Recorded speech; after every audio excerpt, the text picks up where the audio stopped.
Please ارسل مجھ پر یقین کریں، میں آپ کو سچ ہی بتا رہی ہوں۔ میرا اس لڑکے سے کوئی تعلق نہیں ہے۔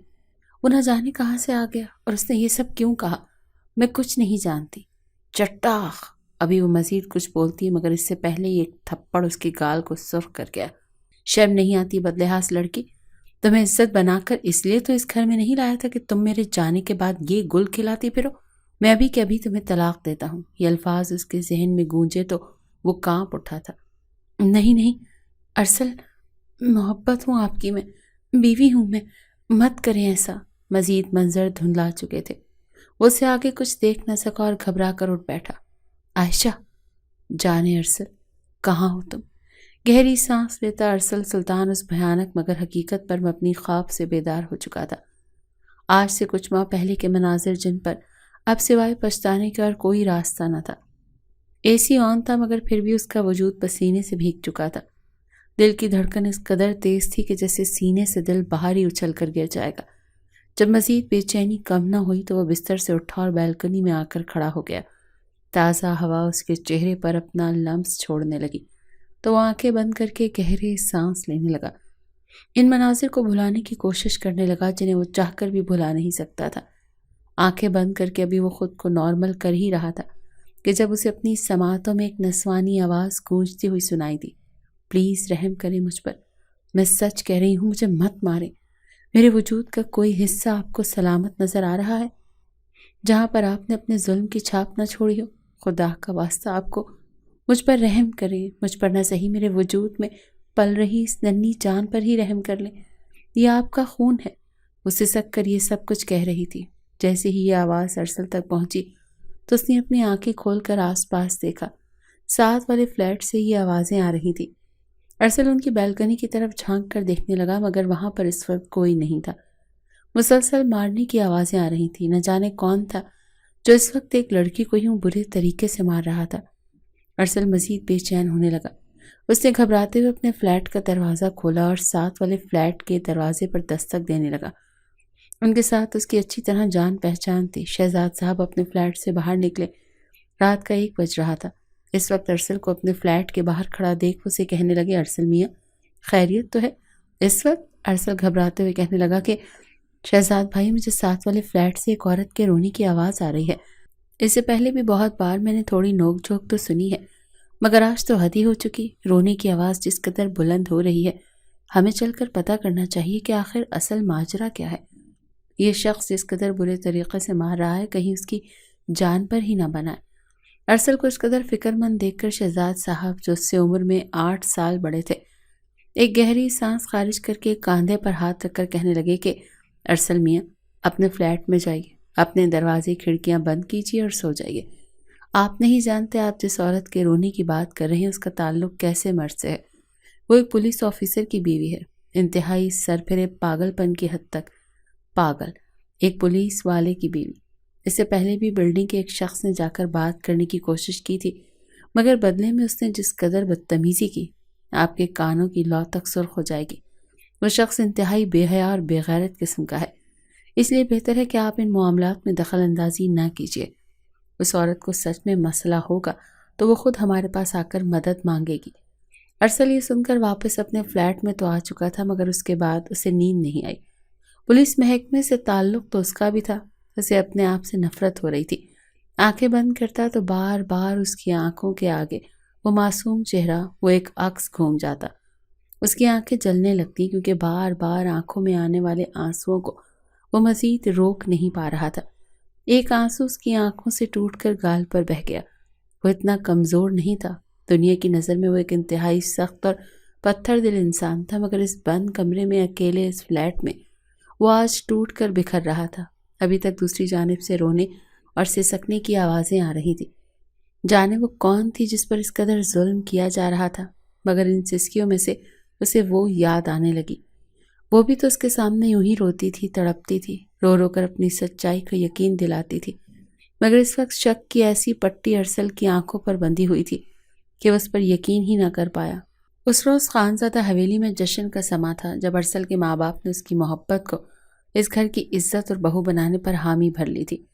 خوشی سے اس نے پورے گھر کو برقی کمکموں سے سجا دیا تھا اپنے باپ کے گلے لگ کر ان کا شکریہ ادا کیا، اور اپنی ماں نجمہ بیگم کو تو اس نے اپنی گود میں اٹھا کر گھمانا شروع کر دیا تھا۔ اپنے بیٹے کو اس قدر خوش دیکھ کر نجمہ بیگم کہنے لگی، ارے کیا اپنی ماں کو گرانے کا ارادہ ہے؟ نیچے اتارو مجھے۔ ہاتھ ہے بھائی، پہلی دفعہ کسی لڑکے کو ایک لڑکی کے لیے اس قدر پاگل اور دیوانہ ہوتا دیکھ رہی ہوں۔ نجمہ بیگم اندر ہی اندر حسد اور جلن میں سیخ پا ہو رہی تھی، لیکن اپنے بیٹے کے سامنے مجبوری کے تحت ہی صحیح مگر مسکراہٹ سجا چکی تھی۔ خوشی سے چہکتا ان کا لاڈلا اکلوتا بیٹا کہنے لگا، ارے امی جان، آپ نہیں جانتی آپ نے اس رشتے کے لیے ہاں کر کے میری کتنی بڑی مراد پوری کر دی ہے۔ آپ کا بیٹا آپ کے اور بابا کے بعد عائشہ پر اپنا دل، جان، جگر، گردہ سب کچھ ہار چکا تھا۔ اگر آپ لوگ ہاں نہ کرتے تو جانتے ہیں میں تو پکا سوچ چکا تھا کہ آج میں کمرے میں جاؤں گا اور نیند کی دوا کھا کر اللہ کو پیارا ہو جاؤں گا۔ نجمہ بیگم نے بیٹے کے منہ سے الفاظ سنے تو فوراً اس کے لبوں پر ہاتھ رکھ دیے تھے۔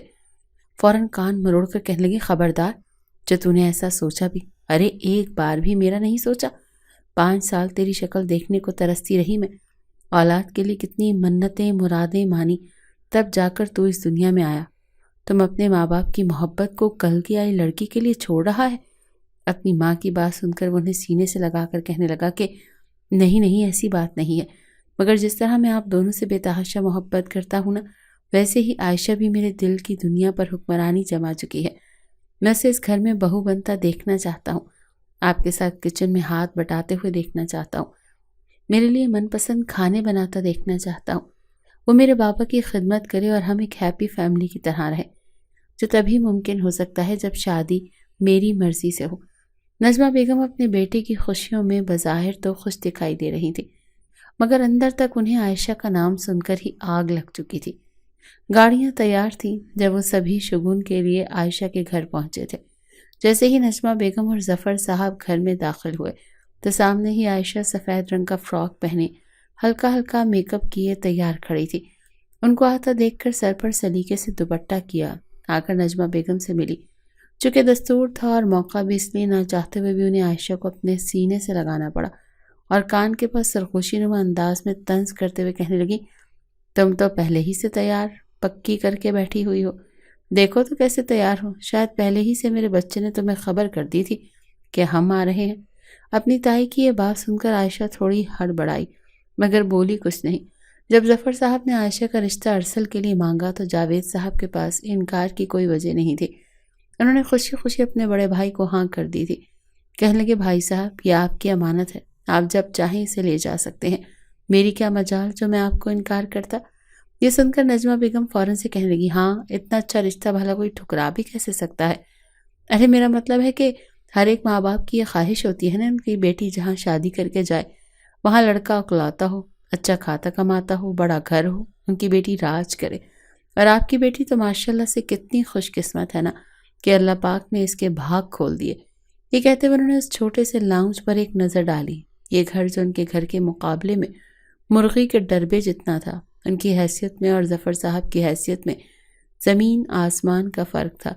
نجمہ بیگم کی خواہش تھی کہ وہ اپنی بہن کی بیٹی کو اپنی بہو بنا کر اس گھر میں لائیں۔ شروع سے ہی نجمہ بیگم کی اپنی دیورانی اور دیور سے نہیں بنی تھی، کیونکہ ایک تو وہ حیثیت میں بھی کم تھے اور دوسرا عائشہ کو لے کر ان کے دل میں یہ بات شروع ہی سے تھی، خیالات بنتے رہے تھے کہ کہیں ان کا بیٹا اسے پسند نہ کر لے، کیونکہ وہ حسن میں اپنی ماں سے بھی 2 ہاتھ آگے نکلی تھی۔ بلا وجہ کا ہی نجمہ بیگم کو ان سے بیٹھ تھا، مگر آج سارے اندیشے سچ ثابت ہو چکے تھے۔ وہ خود اپنے بیٹے کا رشتہ اس کے لیے تو لے آئی تھی، مگر دل ہی دل میں سوچ بھی چکی تھی کہ اس لڑکی کو زیادہ دیر تک ٹکنے نہیں دیں گی۔ کچھ روز بعد ہی شادی کی تیاریاں شروع ہو گئیں۔ ارسل بہت خوش تھا، وہیں عائشہ بھی اپنے آنے والی زندگی کے خواب سجا کر بے حد خوش تھی۔ وہ دن بھی آ چکا تھا جب عائشہ دلہن بن کر ارسل کے ساتھ اس کے گھر میں چلی آئی۔ وہ دلہن بنی گھونگھٹ گرائے اپنے کمرے میں بیٹھی تھی، ارسل کے آنے کا انتظار کر رہی تھی، اپنے ہاتھوں پر بار بار دھیان دیتی۔ کچھ دیر بعد ارسل آ کر چومنے والا تھا۔ شادی سے 1 روز پہلے پورے 3 گھنٹے تک ارسل اس کے ساتھ فون پر باتیں کرتا رہتا تھا، اور فون پر جس قدر بے باکی سے وہ سہاگ رات منانے کے لیے بے چین تھا، جس طرح اپنی گستاخیاں گن گن کر عائشہ کو بتا رہا تھا۔ عائشہ کا چہرہ تو سرخ لال ہونے لگا تھا، وہ یوں شرما رہی تھی جیسے ارسل فون پر نہیں بلکہ اس کے سامنے کھڑے ہو کر اس سے اس طرح کی باتیں کر رہا ہو۔ وہ شرماتی ہوئی کہنے لگی تھی کہ ارسل پلیز ایسی باتیں مت کریں، اگر آپ نے یہ سب کچھ کرنا ہے تو میں آپ کے ساتھ اس کمرے میں آؤں گی ہی نہیں، میں تائی امی کے ساتھ سو جاؤں گی۔ جبکہ ارسل اس کی معصومیت بھری بات پر ہنسا تھا۔ کہنے لگا، نہیں میری جان، تمہیں آنا تو میرے پاس ہی پڑے گا، اور سہاگ رات کو جو کچھ میں نے ابھی تک انگلیوں پر گن رکھا ہے، کیونکہ میں سب کچھ پوری شدت کے ساتھ صرف اور صرف تمہارے ساتھ یہ لمحات یادگار بنانا چاہتا ہوں۔ عائشہ ابھی بھی بیٹھی نروس ہو رہی تھی جب کمرے کا دروازہ ہلکا سا کھلا۔ عائشہ سمجھ رہی تھی کہ شاید ارسل کمرے میں آ چکے ہیں، مگر اسے یوں دلہن کے روپ میں گھونگھٹ میں بیٹھا دیکھ کر نجمہ بیگم کو یوں لگا جیسے یہ لڑکی اسے چیلنج کر کے یہاں پر آ کر بیٹھی ہوئی ہو۔ انہوں نے پورے خاندان میں یہ بات پھیلا رکھی ہے کہ وہ اپنی بھانجی کو اس گھر میں دلہن بنا کر لائیں گی، مگر آج اس لڑکی کی وجہ سے وہ اپنی بہن کو ناراض کر چکی تھی۔ جس قدر باتیں اور بے عزتی نجمہ بیگم کی بہن نے کی تھی وہ بھولنے والی نہیں تھی۔ دھیرے دھیرے قدم چلتی ہوئی اس کے پاس آئی اور ایک جھٹکے سے گھونگھٹ اوپر کیا۔ اس قدر تیزی امید عائشہ کو ارسل سے نہیں تھی۔ گھبرا کر جب سامنے دیکھا تو چہرے پر ایک طنزیہ مسکراہٹ سجا کر نجمہ بیگم کھڑی تھی۔ اپنی ساس اور تائی کو سامنے کھڑا دیکھ کر وہ تھوڑی گھبرا گئی، پھر جلدی سے اپنا گھونگھٹ ٹھیک کر کے کہنے لگی، آئیے تائی جان بیٹھیے۔ مگر وہ اپنا چہرہ عائشہ کے چہرے کے قریب لے جا کر کہنے لگی، کیا سمجھ رہی تھی کمرے میں میرا بیٹا ہے؟ وہ تمہارا گھونگھٹ اٹھا کر تمہیں مہنگی قیمتی منہ دکھائی دے گا؟ یہ سن کر عائشہ تھوڑی چونک سی گئی، کہنے لگی، روایتی ساسوں کی طرح تمہیں یہ کہنے نہیں آئی کہ یہ گھر آج سے تمہارا ہے اور تم اس گھر کی بہو نہیں بیٹی ہو؟ اس گھر کی ساری ذمہ داری اب تمہارے کاندھوں پر ہے، تم اس گھر کو جوڑ کے رکھو گی، فلاں فلاں فلاں۔ میں تمہیں یہ بتانے آئی ہوں کہ تم جانتی ہو کہ اس گھر میں تم مہمان ہو، اور اس کے بعد اس گھر کی اصل بہو اس گھر میں آ جائے گی۔ تم میرے بیٹے کی نظر میں صرف ایک کھلونا ہو جسے چند روز وہ اپنا دل بہلائے گا اور پھر دور پھینک دے گا۔ میں تمہیں اس کی زندگی میں کھلونے سے بڑھ کر کچھ نہیں بننے دوں گی۔ میری یہ بات یاد رکھنا۔ نجمہ بیگم جس انداز میں اس نے یہ بات کر رہی تھی، عائشہ تو گھبرا چکی تھی۔ اس کے کانوں میں سیٹیاں بجنے لگی، پورا وجود کانپ کر رہ گیا۔ اتنا تو وہ جانتی تھی کہ نجمہ بیگم شروع ہی سے انہیں پسند نہیں کرتی، مگر وہ اس قدر زہر دل میں رکھتی ہیں اس کا اندازہ اسے نہیں تھا۔ کب کپاتے ہوئے لبوں سے عائشہ کہنے لگی، تائی جان، آپ کس طرح کی باتیں کر رہی ہیں؟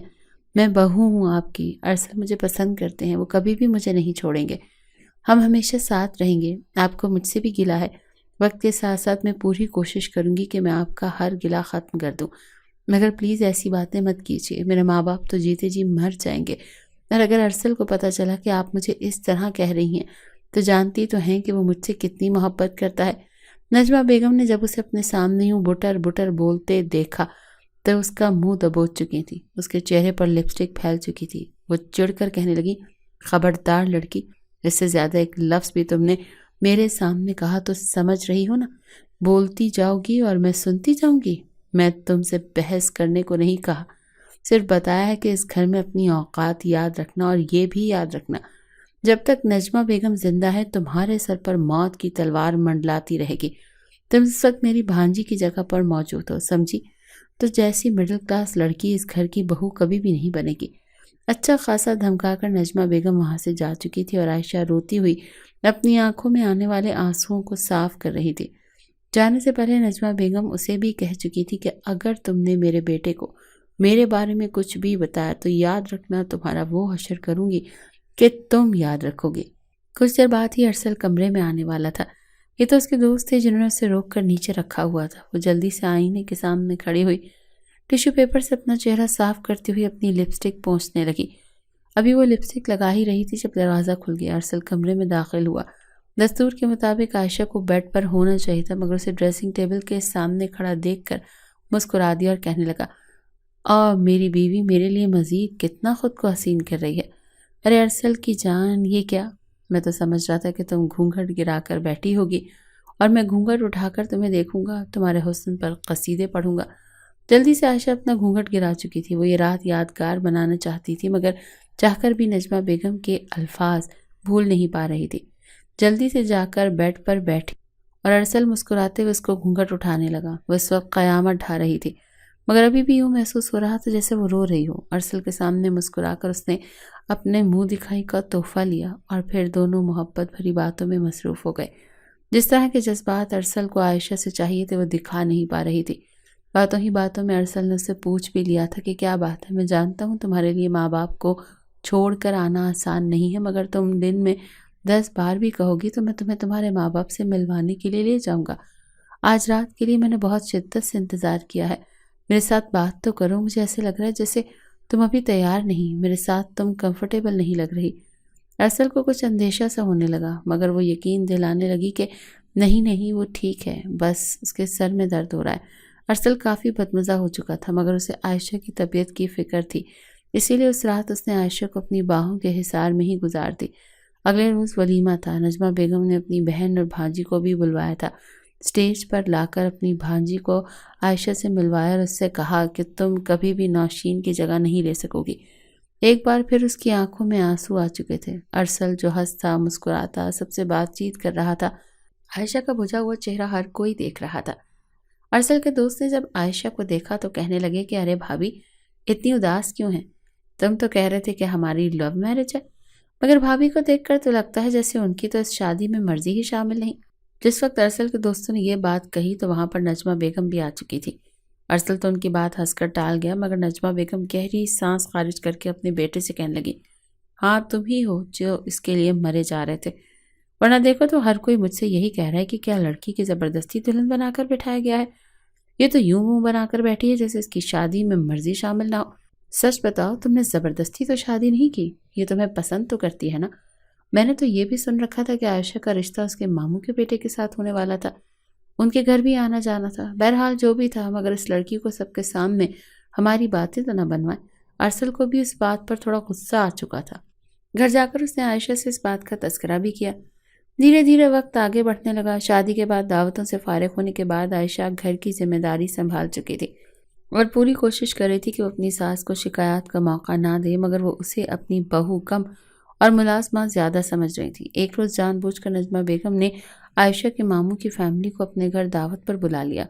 دعوت میں ارسلان بھی آیا تھا، وہی ارسلان جو عائشہ کو کئی سالوں سے محبت کرتا تھا، مڈل کلاس فیملی سے تعلق رکھتا تھا اور اسی طاق میں تھا کہ کب گھر کے حالات اچھے ہوں تو وہ اچھی نوکری پر لگے اور پھر عائشہ کا رشتہ مانگے، مگر اس سے پہلے ہی اس کی شادی ارسل سے ہو چکی تھی۔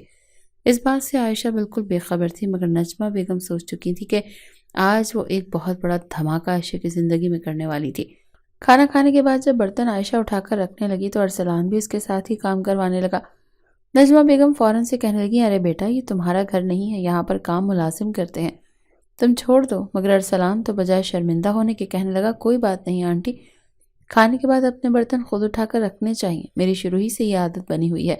جیسے ہی عائشہ کچن میں گئی تو ارسلان بھی وہیں پر پہنچ گیا۔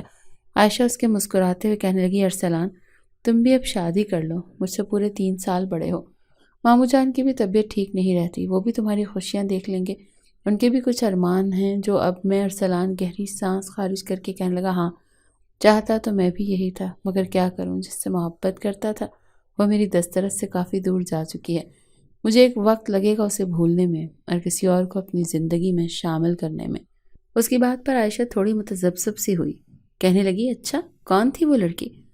ارسلان بغیر یہ سوچے سمجھے کہ وہ عائشہ کے سسرال میں کھڑا ہے جلدی سے عائشہ کے پاس گیا اور کہنے لگا، عائشہ ویسے تم نے اچھا نہیں کیا میرے ساتھ، دھن دولت دیکھ کر تم نے ارسل کے رشتے کے لیے ہاں کر دی، جبکہ تم جانتی تھی کہ میں تمہیں مدتوں سے چاہتا ہوں، میں چاہتا تھا کہ تم سے میری شادی ہو، ہم دونوں خوش رہیں، میں اب تک تمہیں اپنا سمجھتا آیا تھا، مگر تم نے تو ارسل کی دولت جائیداد دیکھ کر میری محبت، میرے احساس کو ردی کی ٹوکری میں پھینک دیا۔ عائشہ کی آنکھیں تو پھٹی کی پھٹی رہ گئی۔ ہاں ارسلان اس کے بہت کام آیا تھا، وہ آدھی رات کو بھی اسے کال کرتی تو اس کی مدد کے لیے موجود ہوتا، اس کے گھر کے اکثر چکر لگایا کرتا، مگر وہ تو بس اپنا ماموزاد کزن ایک بھائی کی طرح سمجھتی تھی۔ وہ خود ابھی ارسلان کے اس رویے سے پریشان تھی کہ جب غصے سے اس نے مٹیاں بھینچی، کانوں سے دھواں نکل رہا تھا۔ وہ خود بھی ابھی ارسلان کے اس رویے سے پریشان تھی کہ جب ارسل وہاں پر داخل ہوا۔ یہ عائشہ کی بدقسمتی تھی کہ اس نے سب کچھ سن لیا تھا، غصے سے اس نے مٹیاں بھینچی، کانوں سے دھواں نکل رہا تھا، سمجھ نہیں پا رہے تھے کہ وہ اس وقت کیا رد عمل دے۔ ارسلان فوراً کچن سے باہر جا چکا تھا، جبکہ عائشہ کا وجود سوکھے پتے کی مانند لرزنے لگا۔ سارے مہمانوں کے جانے کے بعد عائشہ گھبراتے ہوئے کمرے میں آئی تو ارسل وہیں پر ٹہل رہا تھا۔ اس سے پہلے کہ عائشہ کچھ کہتی، ارسل چلا کر کہنے لگا، یہ سب کچھ کیا تھا؟ یہ سب کچھ پچھلے 1 سال سے میں تم سے محبت کا اظہار کر رہا تھا کہ تم سے شادی کرنا چاہتا ہوں، مگر یہ کیا کہہ رہا تھا؟ کیا تم اس سے پہلے اسے پسند کرتی تھی؟ کیا میری امی ٹھیک کہتی تھی کہ تم دولت کی وجہ سے میرے ساتھ ہو؟ مرد کے دل میں شک بڑی جلدی پنپتا ہے۔ ارسل کے ساتھ بھی یہی ہوا تھا۔ وہ شک کرنا تو نہیں چاہتا تھا مگر کر چکا تھا۔ کہیں نہ کہیں تھوڑی بہت کمی ضرور تھی۔ اس کی محبت میں جو شک اس کے دل میں گھر کر چکا تھا۔ عائشہ نفی میں سر ہلا کر کہنے لگی کہ نہیں، یہ سچ نہیں ہے۔ وہ اگر مجھ سے محبت کرتا ہے تو میں بھی کیا کر سکتی ہوں؟ میں نے اسے کبھی اس طرح کا موقع نہیں دیا۔ ارے میں تو انہیں اپنا بھائی سمجھتی آئی ہوں۔ آپ پلیز میرے ساتھ اس طرح بات مت کریں، میں مر جاؤں گی۔ ارسل جانتے ہیں آپ کس طرح کی بات کر رہے ہیں؟ عائشہ تو بالکل پاگل ہو چکی تھی، پھوٹ پھوٹ کر رونے لگی۔ ارسل کا اس پر شک کرنا اور الزام لگانا اسے کسی طور پر ہضم نہیں ہو رہا تھا، مگر اس دن کے بعد ارسل کا رویہ عائشہ کے ساتھ کافی بدل گیا تھا۔ پہلے جو دونوں کے قہقہے اور ہنسیاں شرارتیں بھی ختم نہیں ہوتی تھی، دونوں کو یوں چپ چپ دیکھ نجمہ بیگم سوچ میں پڑ گئیں۔ ارسل کو اپنے پاس بلایا اور سوال کرنے لگی۔ پہلے تو اس نے انکار کیا مگر نجمہ بیگم مگرمچھ کے آنسو بہانے لگی کہ نہیں میرا بیٹا، بتاؤ کیا بات ہے تمہیں، تمہاری ماں کی قسم بتاؤ کیا ہوا ہے تمہیں۔ ارسل بتانا تو نہیں چاہتا تھا مگر ماں کی قسم نے مجبور کر دیا تھا۔ جیسے ہی اس نے اس روز سنے جانے والے الفاظ اپنی ماں کو بتایا تو نجمہ بیگم کی تو خوشی کی کوئی انتہا نہ رہی۔ فوراً چہرے پر مصنوعی دکھ سجا کر کہنے لگی کہ بیٹا، تبھی تو میں کہتی تھی، تم جانتے ہو آج سے پہلے میں نے اور تمہارے باپ نے تمہاری کوئی بات رد نہیں کی۔ ہم اگر عائشہ کے رشتے کے لیے بار بار منع کر رہے تھے تو اس لیے کر رہے تھے کہ میں اس لڑکی کو جانتی تھی۔ تم تو صرف یہ سنا ہے نا، مگر میں اس لڑکی کو کتنی ہی بار ارسلان کے ساتھ دیکھ چکی ہوں۔ ایک بار جب میں ان کے ہاں ملنے کے لیے گئی تو جانتے ہو تمہاری چچی نے خود اپنی بیٹی کو اپنے اس بھتیجے کو کمرے میں بٹھا رکھا تھا۔ اب اس سے آگے میں تمہیں اور کیا ہی بتاؤں۔ تمہاری چچی جہاں دولت اور پیسہ دیکھتی ہے وہیں پر لٹو ہو جاتی ہے۔ اب مجھے کیا پتا، جب یہ دونوں اپنی پھپھو اور ماں کے سامنے اتنے فری تھے تو اکیلے میں نہ جانے کیا کیا غلطیاں کر چکے ہوں گے۔ تمہاری خاطر میں ایسی لڑکی کو اس گھر میں بہو بنا کر لے آئی، مگر ہو سکتا ہے کہ وہ سب کچھ ایک ماضی ہو، یہ لڑکی اب سدھر چکی ہو۔ جی بھر کر شک نجمہ بیگم ارسل کے ذہن میں ڈال چکی تھی۔ اپنا سارا زہر وہ اس کے دماغ میں بھرنے کے بعد مگر مچ کے آنسو رونے لگی۔ جبکہ اس دن کے بعد سے ارسل کی سوچ بدل چکی تھی، وہ ساری محبت نفرت میں بدلنے لگی۔ عائشہ سمجھ نہیں پا رہی تھی کہ ارسل کو ہوا کیا ہے، اور اس کا روکھا لہجہ اور اس کا انداز اتنا بے چین کر رہا تھا۔ اس روز بھی رات کے 1:30 بج چکے تھے اور وہ ابھی تک بھوکی پیاسی ارسل کے انتظار میں بیٹھی ہوئی تھی۔ ٹھنڈ اپنی عروج پر تھی، وہ ایک شال لپیٹے لاؤنج میں صوفے پر ہی نیم دراز بیٹھی تھی جب ارسل گھر میں داخل ہوا۔ جیسے ہی ارسل کے قدموں کی آہٹ اس نے سنی تو فوراً اٹھ بیٹھی۔ ارسل اسے یوں بیٹھا دیکھ کر کہنے لگا کہ تم ابھی تک جاگ رہی ہو، یہاں پر کیا کر رہی ہو؟ کمرے میں جا کر سو جاتی، جب یہاں پر ماں باپ موجود نہیں ہیں تو تمہارا بیٹھنے کا کیا مقصد بنتا ہے؟ وہ شکی نظروں سے آس پاس دیکھ رہا تھا جب عائشہ بے یقینی سے اسے دیکھ کر کہنے لگی کہ کیا بات کر رہے ہو آپ؟ ارسل، میں انتظار کر رہی تھی آپ کا، جانتے تو ہیں مجھے فکر ہو رہی تھی آپ کی، اتنی کالز کر رہی تھی، اب آپ نے میری ایک بھی کال نہیں اٹھائی۔ جواب میں ارسل ماتھے پر بل ڈال کر کہنے لگا ہاں کام تھا، مجھے بہت نیند آئی ہے، سونے لگا ہوں۔ اتنے انتظار کے بعد وہ ارسل کی محبت چاہتی تھی، مگر ارسل کے سخت رویے نے اس کی آنکھوں میں آنسو لائے تھے۔ وہ روتے ہوئے کہنے لگی ارسل کیا ہو گیا ہے آپ کو؟ میں آپ کی محبت کی عادی ہوں، مجھے صرف آپ کی محبت چاہیے، آپ کیوں میرے ساتھ ایسا کر رہے ہیں؟ خدا کا واسطہ ہے مجھ پر شک مت کیجیے گا۔ مگر جواب میں ارسل سے اتنا بولا تھا کہ تم نے مجھے بے حد مایوس کیا ہے، میں تمہیں جیسے سمجھتا تھا تم ویسی بالکل نہیں نکلی۔ مجھے اب اپنی چوائس پر شرمندگی محسوس ہو رہی ہے کہ میں نے تم جیسی لڑکی سے شادی کی جو دولت کے لیے محبت میں پاگل ہوئی تھی۔ خود پر یہ الزام عائشہ کو اندر تک توڑ چکے تھے۔ اس نے بہت کوشش کی تھی کہ اپنا مقام ارسل کی نظر میں پہلے جیسا کر سکے، مگر نجمہ بیگم نے کوئی کسر نہیں چھوڑی تھی بیٹے کے کان بھرنے میں۔ پہلے تو ارسل ڈپریشن کا شکار رہا، مگر دھیرے دھیرے اس نے باتوں ہی باتوں میں اگر عائشہ تیار ہو جاتی، اس کے لیے میک اپ کرتی، خوبصورت جوڑے پہنتی، تو بجائے اس کی تعریف کرنے کے یہی کہتا کہ تم اپنے کزن کے لیے یوں بھی تیار ہوتی تھی، نہ وہ بھی مجھ سے ملنے آتا تھا، ارے میں ہر وقت تمہارے گھر کے چکر ہی کاٹتا رہتا تھا، تم بھی تو بڑی سچ سنور کر رہتی تھی۔ ارسل تو اس کے کردار پر بات کرنے لگا۔ ایک روز جب اس نے ہر حد پار کی تو عائشہ سے برداشت نہ ہوا، وہ ارسل کا گریبان پکڑ کر کہنے لگی کہ چپ کر جائیے، اس سے آگے آپ ایک لفظ نہیں کہیں گے۔ ارسل کی انا پروار ہوا، اس نے اسے بالوں سے پکڑ کر زور سے ٹیبل پر دے مارا۔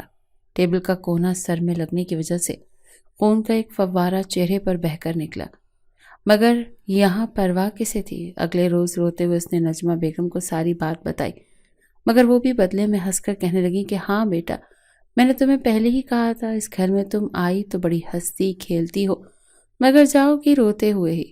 وہ دن بھی آ چکا تھا جب غصے میں ارسل نے عائشہ کو طلاق دے دی تھی۔ طلاق کے الفاظ سن کر بے ہوش ہو چکی تھی اور وہ اسے چھوڑ کر گھر سے جا چکا تھا۔ ایک ہفتے تک گھر سے باہر رہا۔ جب واپس آیا تو ظفر صاحب نے اس سے ہر تعلق توڑ دیا تھا، دھکے مار کر گھر سے نکال کر کہا تھا کہ تم نے میری بھتیجی کے ساتھ اچھا نہیں کیا، مجھے تو پتہ ہی نہیں تھا کہ میرے جانے کے بعد یہاں یہ سب کچھ ہو رہا ہے۔ تم اور تمہاری ماں نے ایک معصوم بچی کی زندگی برباد کر دی۔ دفع ہو جاؤ یہاں سے، سمجھے؟ اور لے کر جاؤ اپنی ماں کو بھی۔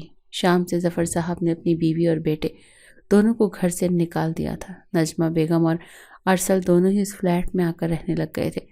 عائشہ بھی طلاق کے بعد اپنے ماں باپ کے ساتھ اس گھر کو چھوڑ کر جا چکے تھے، کیونکہ ساری عمر کے لیے اس گھر میں رہ کر بار بار ارسل کا سامنا کرنا ان کے لیے آسان نہیں تھا۔ عائشہ کے باپ نے ارسل کو تو نہیں مگر ارسل کے باپ کو بہت باتیں سنائی تھی، آنکھوں میں آنسو لا کر دل برداشتہ ہو کر بددعائیں دی تھی کہ میری بچی کو رلانے والے، اس پر ظلم کرنے والے کبھی سکون سے نہیں بیٹھیں گے۔ یہ ساری باتیں کسی خواب کی طرح ارسل کے ذہن میں گردش کر رہی تھی۔ اس کی ماں تو یہاں پر ایک ہفتہ بھی نہیں رہ پائی تھی، لڑے گھر کی عادی تھی، حویلی پر راج کرنے والی خاتون تھی۔ بیٹے کو تو گھر سے نکلوا دیا تھا مگر خود بیماری اور ڈپریشن کا بہانہ کر کے واپس گھر میں چلی آئی۔ ظفر صاحب بھی بوڑھے تھے، اکیلے اپنی ذمہ داریاں کیسے اٹھاتے؟ نجمہ بیگم تو اپنی جگہ اس گھر بنا چکی تھی مگر ارسل نے اس گھر میں جانے سے انکار کر دیا۔ دھیرے دھیرے اسے احساس ہو رہا تھا جیسے اس نے کچھ غلط کر دیا ہے۔ بے چینی اندر ہی اندر بڑھ رہی تھی، اسے اپنا ہی گھر کاٹنے کو دوڑ رہا تھا۔ ایک روز بے چینی اس قدر بڑھی کہ وہ رات کے پچھلے پہر اپنی گاڑی نکال کر گاؤں کی طرف چلا آیا۔ خانزادہ حویلی میں قدم رکھے سمجھ رہا تھا کہ سب سو رہے ہوں گے، مگر جیسے ہی لاؤنج میں داخل ہوا تو ایک جانب کو اسے اپنی ماں کی آواز سنائی دی، جو ہنس ہنس کر اپنی بہن سے باتیں کر کے اسے بتا رہی تھی کہ کیسے اس نے پورا کھیل رچا کر عائشہ کو اس گھر سے نکلوایا۔ بس کچھ روز ارسل مجنوں بن کر گھومے گا، پھر دوبارہ زندگی کی طرف لوٹ آئے گا اور پھر میں اس کی شادی تمہاری بیٹی سے کروا دوں گی۔ میری بھانجی ہی اس گھر میں میری بہو بن کر آئے گی۔ ایک اور انکشاف ارسل کے دل و دماغ کو ہلا کر رکھ چکا تھا۔ اس کی سگی ماں نے اس کے ساتھ اتنا بڑا کھیل کیسے کھیل سکتی تھی؟ وہ اپنی ماں کے پیچھے جا کر کھڑا ہو گیا اور تالیاں بجاتے ہوئے وہ واہ ماں واہ، خدا آپ جیسی ماں تو کسی دشمن کو بھی نہ دے۔ جانتی بھی ہیں آپ نے کتنا بڑا گناہ کروایا ہے مجھ سے؟ وہ معصوم تھی، بے قصور تھی، مگر آپ نے میرے دل میں شک ڈال کر مجھ سے اتنا بڑا گناہ کروایا۔ نجمہ بیگم تھوڑی سی گھبرائیں، آگے بڑھ کر بیٹا ایسی کوئی بات نہیں ہے، مگر وہ اپنی ماں کا ہاتھ اٹھا کر عائشہ کو کہنے لگا نہیں ہوں میں بیٹا، سمجھے مر گیا ہوں میں آپ کے لیے، قسم کھا کر کہتا ہوں دوبارہ اس حویلی میں قدم نہیں رکھوں گا۔ اتنے ماہ گزر چکے تھے، دوبارہ ارسل نے اس حویلی میں قدم نہیں رکھے تھے۔ وہ حویلی، وہ در و دیوار ارسل کے وجود کو آج بھی ترس رہے تھے، مگر وہ اس فلیٹ میں رہ کر ہر رات خود کو کوستا تھا، پل پل مرتا تھا کہ آخر اس نے عائشہ کے ساتھ یہ سب کچھ کیا۔ وہ ایک بار عائشہ سے مل کر اس سے معافی مانگنا چاہتا تھا مگر عائشہ اسے دوبارہ کہیں ملی ہی نہیں تھی۔ نہ جانے اس کے چچا چچی نے کہاں پر نیا گھر خریدا تھا اور وہ کہاں جا چکے تھے۔ وہ ساری رات جاگتے ہوئے گزر گئی۔ اگلی صبح اپنی ڈیوٹی سے نکلا، جہاں پر ایک پولیس کانسٹیبل خوشی سے مٹھائی کا ٹوکرا اٹھائے سارے پولیس اہلکاروں کی طرف ارسل کی طرف بھی آیا۔ مٹھائی کا ٹوکرا سامنے کرتے کہنے لگا سر جی یہ ایس ایچ او صاحب نے بھجوائی ہے۔ ارسل نے پوچھا تو کہنے لگا دراصل ایس ایچ او صاحب کی شادی طے ہو گئی ہے، آج ان کا نکاح تھا، پرسوں رخصتی ہے، پرسوں رخصتی کر رہے ہیں، کہہ رہے ہیں کہ پورے محکمے کو بلائیں گے۔ یہ سن کر ارسل متاثر ہوا تھا۔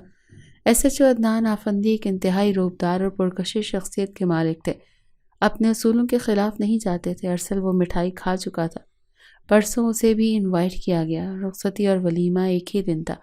ارسل جانے کا ارادہ تو نہیں کر رہے تھے مگر ایس ایچ او صاحب کے ساتھ ان کی اچھی خاصی دوستی تھی، اسی لیے جب انہوں نے آنے کا اصرار کیا تو کیا وہ انکار نہ کر سکا۔ اس کی عادت تھی کہ وہ رات کو ہی اپنی تمام تر چیزیں سلیقے سے سیٹ کر کے رکھ دیا کرتا تھا۔ ابھی بھی ایسے ہی کر رہا تھا جب اسے ایک دل خراش چیخ سنائی دی۔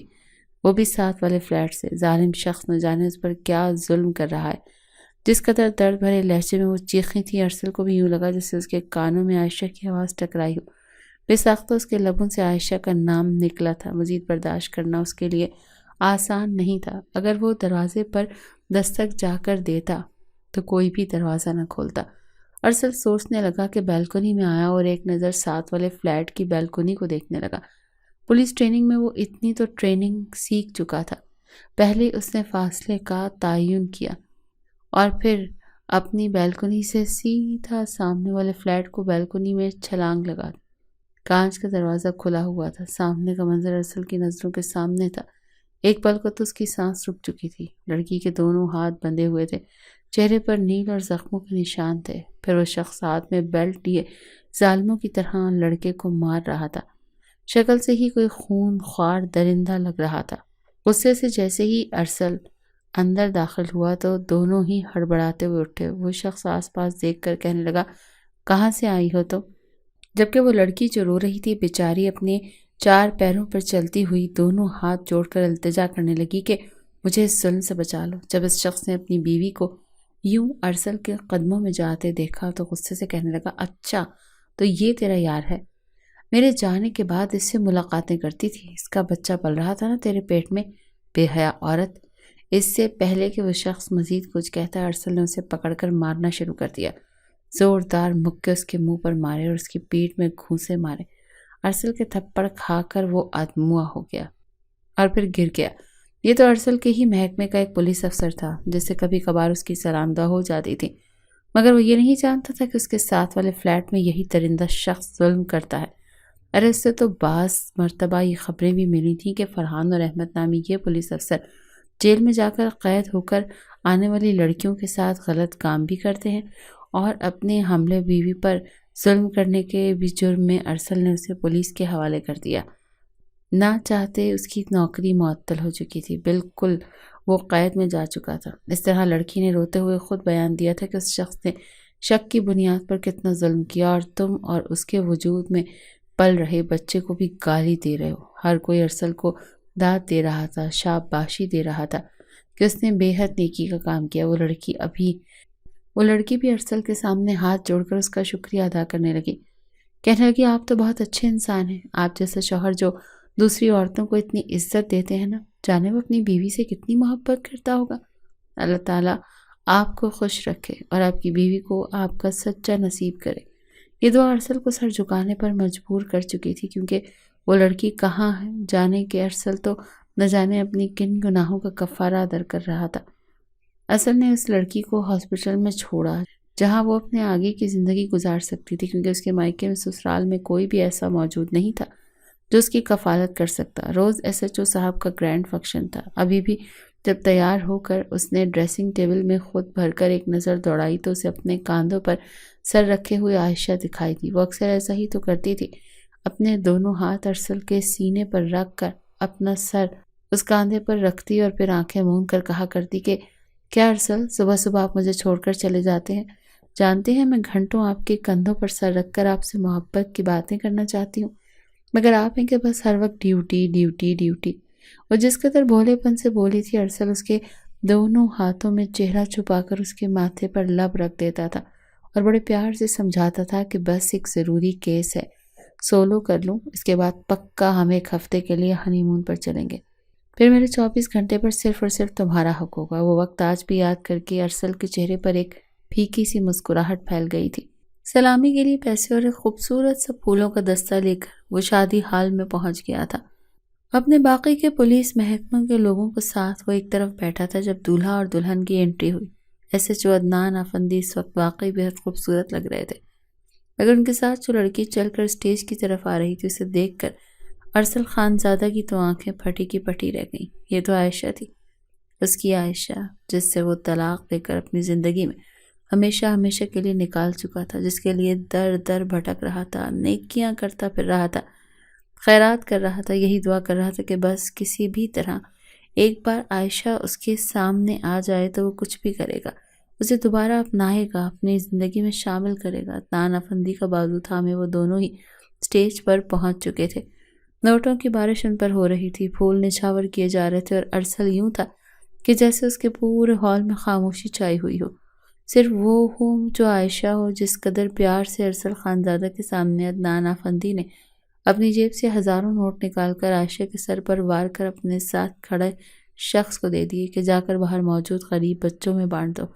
اس سے یہ ظاہر ہوتا ہے کہ یہ لڑکی عدنان آفندی کی زندگی میں کسی قدر عزت کی حامل ہے۔ ہر کوئی تعریفیں کر رہا تھا، جبکہ ارسل کو لگا کہ جیسے وہ دھواں بن کر ہوا میں اڑ جائے گا۔ مرے مرے قدموں کے ساتھ وہ اسٹیج کی طرف آیا تھا۔ عدنان آفندی کے پولیس محکمے کی ذمہ داری والے ہر ایک قریبی دوست کا تعارف عائشہ سے کروا رہا تھا۔ جیسے ہی ارسل سامنے آیا تو مسکرا کر ارسل کے کاندھے پر ہاتھ رکھ کر کہنے لگا، یہ ارسل خان ہے۔ پولیس محکمے میں اگر میری کسی کے ساتھ سب سے زیادہ بنتی ہے تو وہ یہی ہے۔ ارسل خانزادہ کا نام انا تھا کہ عائشہ نے پلکیں اٹھا کر دیکھا۔ صرف ایک سیکنڈ کے لیے وہ ارسل کو دیکھ پائی تھی اور پھر نظریں جھکا گئیں۔ آج وہ بے حد خوش تھی۔ جب سے زندگی میں آیا تھا اس کی زندگی بدل چکی تھی۔ ماضی کی پوری یادیں برے خواب کی طرح اس کی زندگی میں چل چکی تھی، مگر آج اتنی خوشی کے موقع پر ارسل کو دیکھ کر عائشہ کو لگا جیسے اس کے جسم سے روح جدا ہو جائے گی۔ وہ بڑی مشکل سے خود کو اس صدمے سے نکال پائی تھی۔ پھولوں کا گلدستہ کپ کپاتے ہاتھوں سے ارسل نے بڑھایا تھا، جیسے عائشہ نے پکڑ لیا۔ ارسل نے تو کبھی خواب میں بھی نہیں سوچا تھا کہ عائشہ کا ان کے ایسے سامنے روپ میں آئے گی۔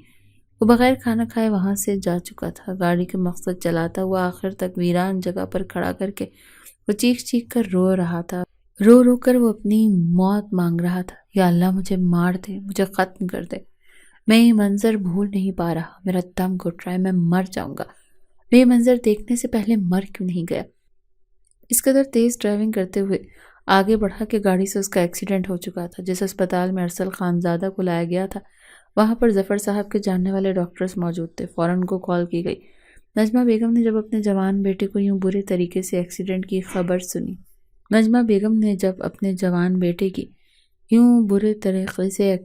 خبر سنی تو روتی پیٹتی ہاسپٹل پہنچی۔ دونوں ہی پریشان تھے۔ ظفر صاحب پچھتا رہے تھے کہ انہوں نے کیوں اسے بیٹے کی خود سے دور رکھا۔ ارسل کو ہوش تو آ چکا تھا مگر وہ بالکل چپ ہو چکا تھا۔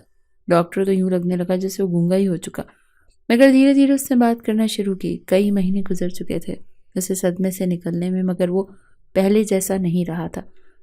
دوسری جانب عائشہ جو اس تکلیف سے بہت پہلے ہی گزر چکی تھی کو مضبوط کر چکی۔ جس کمپنی میں اس نے جاب کرنا شروع کی اس کمپنی کے مالک کو عائشہ اتنی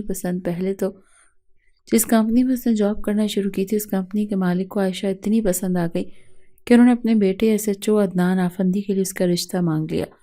عائشہ پہلے تو انکار کرتی رہی مگر پھر جب اس کے ماں باپ نے بار بار اصرار کیا تو وہ شادی کے لیے مان چکی تھی۔ عدنان آفندی نے بڑے پیار سے اسے سمجھایا تھا، بہلایا تھا کہ ماضی کو اگر تم سر پر سوار کر لو گی تو اپنی آگے کی زندگی کیسے گزارو گی؟ مجھے تمہارے ماضی سے کوئی لینا دینا نہیں ہے، بس تم میرے ماں باپ کو پسند اور سمجھو میری بھی پسند ہے۔ بالکل ایک سائیکائٹسٹ کی طرح عدنان نے عائشہ کو زندگی کی طرف واپس کر دیا۔ جو محبت عائشہ ارسل سے چاہتی تھی وہ محبت اسے عدنان نے دی تھی۔ پھر آخر کیوں کر اس کے ساتھ شادی نہ کرتی؟ شادی کو 3 ماہ مکمل ہو چکے تھے جب ایک شام عدنان آیا اور کہنے لگا کہ ہم آج عیادت کے لیے جائیں گے۔ میری قریبی دوست کا حال ہی میں بہت برا ایکسیڈنٹ ہوا ہے، تمہارے ساتھ وقت گزارتے ہوئے میں تو بالکل بھول گیا تھا۔ عائشہ بھی ان کے ساتھ چل تو پڑی مگر اس کے ہوش تب اڑے جب گاڑی اسی پرانے علاقے میں اس کے تایا کے گھر کے سامنے آ کر رکی۔ بڑی مشکل سے وہ قدم بقدم چلتی ہوئے اندر داخل ہوئی۔ ظفر صاحب اور نجمہ بیگم نے جب اپنی بھتیجی کو سابقہ بہو کا SHO کے ساتھ دیکھا تو ان کی آنکھیں پھٹی کی پھٹی رہ گئی۔ سب سے نجمہ بیگم تیاری میں لگی تھی کہ آج SHO صاحب ہمارے گھر میں آ رہے ہیں، اور اتنے بڑے لوگ ہیں، اچھے سے تیاری کرو۔ ملازموں سے بھرپور گھر کو چمکا دیا تھا مگر اس کے ساتھ عائشہ کو دیکھ کر تو جیسے گھبرا سی چکی تھی، اور ظفر صاحب عائشہ کو اپنے سامنے دیکھ کر آنکھوں میں آئے آنسوں کو روک نہ سکے، مگر عائشہ ان سب سے نظریں چرا چکی تھی۔ ایک بار پھر بھی صرف شک کی بنیاد پر اس کی زندگی برباد ہو چکی تھی۔ نہ جانے مرد کی فطرت کیسی تھی، کس کس فطرت کا مرد ہوتا ہے، کہیں ایک بار پھر نجمہ بیگم اس کی زندگی برباد نہ کرتی ہوں۔ یہ خوف عائشہ کی رنگت بالکل فک کرنے لگا تھا، مگر وہ خاموشی سے کسی بھی عائشہ کے ساتھ اپنے رشتے کو اجاگر نہیں کر سکتی تھی۔ سب اس سے یوں مل رہے تھے جیسے وہ پہلی بار اس گھر میں آئی ہو۔ نظریں جھکا کر وہ وہاں پر موجود رہی۔ ارسل جو سامنے دیوار کو تکے جا رہا تھا، اس کی ایک ٹانگ کی ہڈی 3 جگہ سے ٹوٹ چکی تھی۔ ڈاکٹر نے کہا تھا کہ مستقبل میں علاج سے وہ چل تو سکے گا مگر لنگڑا کر چل پائے گا۔ جس خالہ کی بیٹی نے شادی کے خواب دیکھ رکھے تھے اس نے بھی اب شادی سے انکار کر دیا تھا کہ وہ کسی لنگڑے سے شادی نہیں کرنے والی۔ نجمہ بیگم کو اب احساس ہوا تھا کہ حقیقت میں اس نے عائشہ کے ساتھ کتنا برا کیا۔ جاتے ہوئے جب عدنان اور عائشہ اٹھے تو ارسل نے آنکھوں میں قرب لیے عائشہ کو دیکھا جب وہ نظریں چرا چکی تھی۔ ارسل صرف اتنا بولا تھا کہ آپ دونوں ہمیشہ خوش رہو، میری دعا ہے کہ گرم ہوا کا جھونکا بھی آپ دونوں کے رشتے کو کمزور نہ کر سکے۔ عائشہ سب سے پہلے باہر آ چکی تھی، گاڑی میں آ کر ضبط کیے آنسو بہنے لگے تھے، مگر عدنان کے آنے سے پہلے وہ خود کو سنبھال چکی تھی۔ گاڑی اپنی منزل پر رواں دواں تھی۔ عدنان مسکراتا وہ اس سے کہہ رہا تھا کہ اب ہم لوگ لانگ ڈرائیو کے بعد کھانا 5 اسٹار ہوٹل میں کھائیں گے اور اس کے بعد تمہاری فیوریٹ آئس کریم۔ وہ اپنا سارا غم، سارا ماضی خواب کی طرح بھلا کر کہہ چکی تھی کہ ٹھیک ہے، جیسا آپ کا حکم ہم ویسے ہی کریں گے۔ عدنان کے ساتھ وہ خوش تھی مگر اپنی پہلی محبت بھلانے میں اسے مدتیں لگنے والی تھیں۔